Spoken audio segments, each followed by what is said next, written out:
The old settlers up north kept a whole winter's worth of meat buried right in the ground.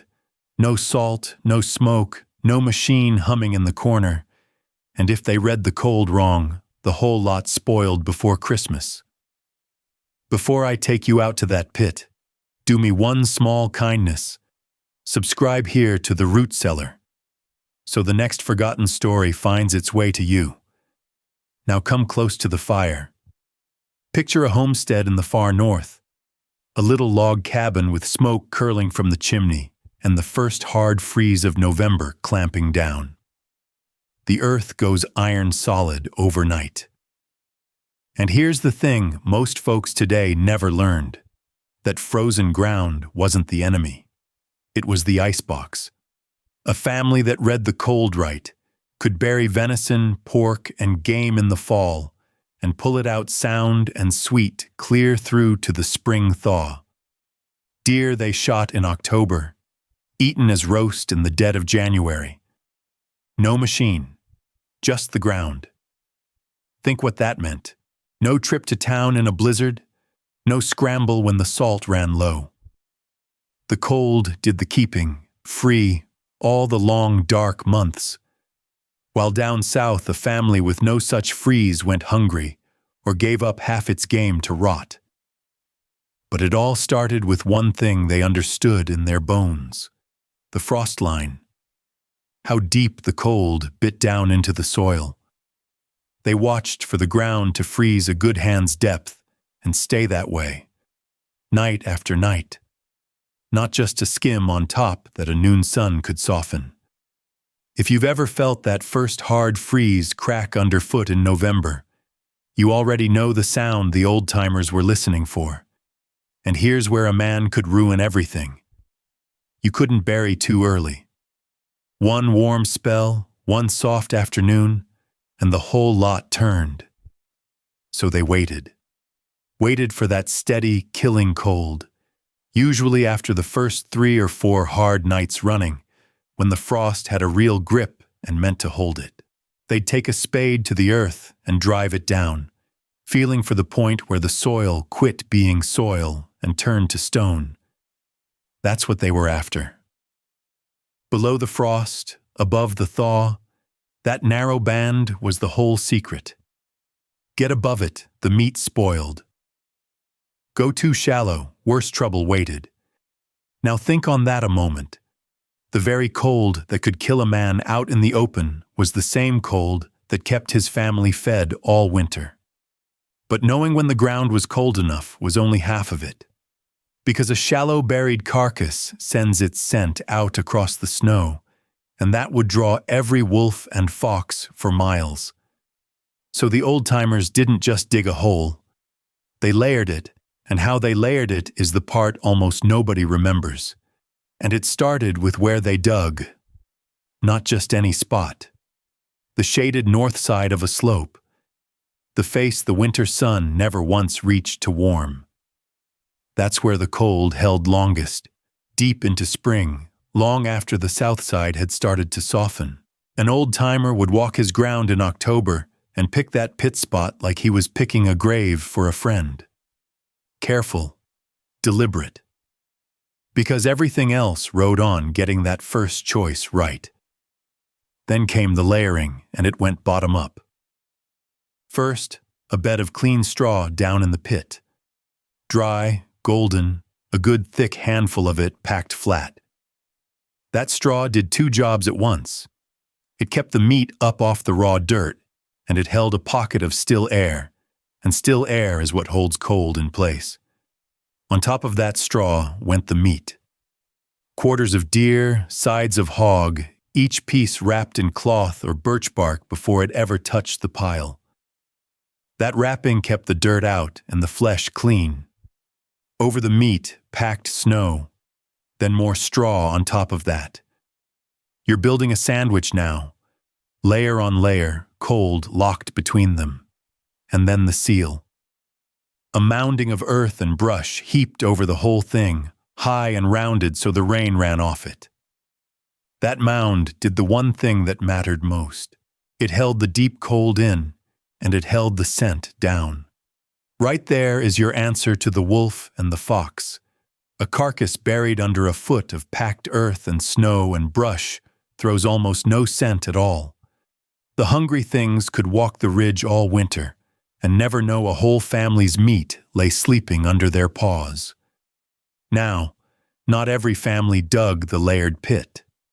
Some built a pit cellar instead. A shallow pit, roofed over with logs and sod, a close cousin to the root cellar itself. Inside, they'd hang the meat up off the ground, and down in that dark, earthen room it froze solid and stayed that way, sound and hard as stone, clear through the worst of it. And some did the simplest thing of all.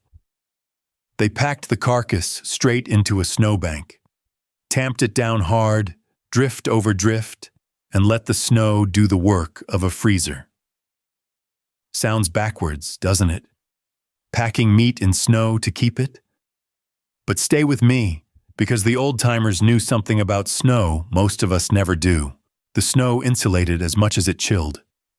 That's the odd part, and it's true. A drift doesn't just hold cold. It holds a steady cold. No swings, no thaw creeping in. The same iron chill day and night. So there it is. 3 ways, 1 secret. And it all came down to 3 plain rules. Keep it dark. Keep it packed. And never ever let a midwinter thaw sneak moisture in. Keep those 3 in your head, dark, packed, and dry. Because getting one wrong lost you the whole store. So all winter, the frozen ground held the store safe. But every one of these old-timers knew the same hard thing was coming.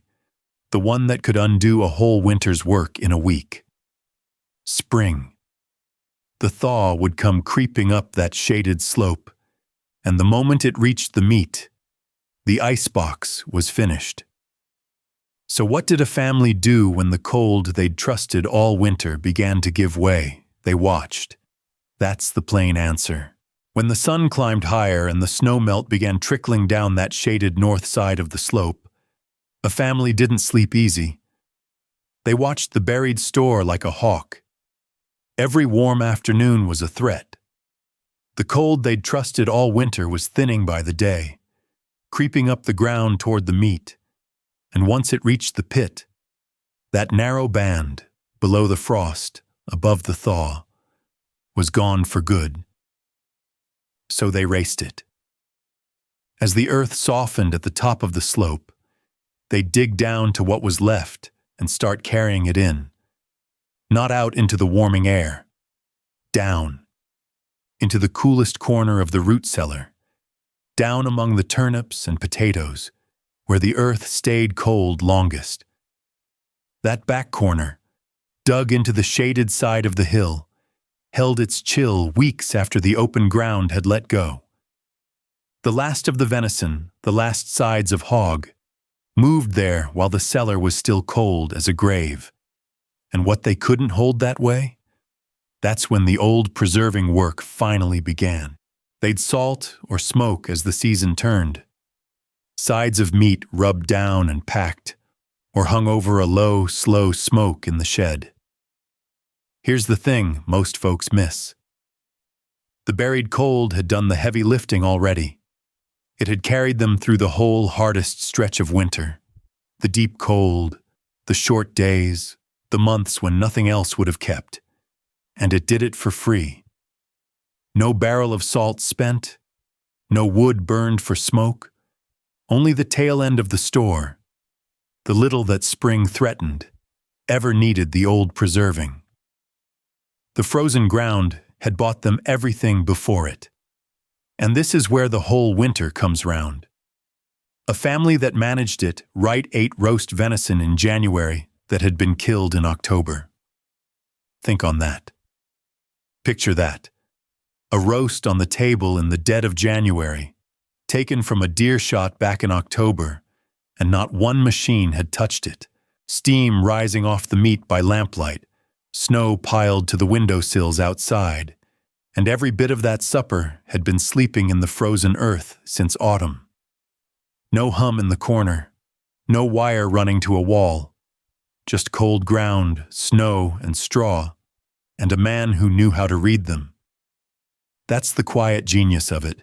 Reading the frost, so you knew the killing cold had come to stay. Layering the snow and straw, so the chill held and the scent stayed down. Trusting the shaded pit on the north of the slope, and knowing to the day when spring would come for it. No book taught that. It was learned hard, passed hand to hand, hard-won and honest. The way our grandfathers understood the land. That's the kind of knowing that fed families through winters we'd struggle to survive. And it was almost lost. Now I'll say it plain, the way I always do. These are old ways, told for the love of history, not a recipe to run off and try. Follow modern food safety rules in your own kitchen, but the wisdom underneath, the trust in the cold, the patience, the reading of the ground, that's worth remembering. The fire's down to embers now. If you'd care to sit by it again, subscribe and ring the bell, and I'll bring you the next forgotten story from the root cellar. Rest easy.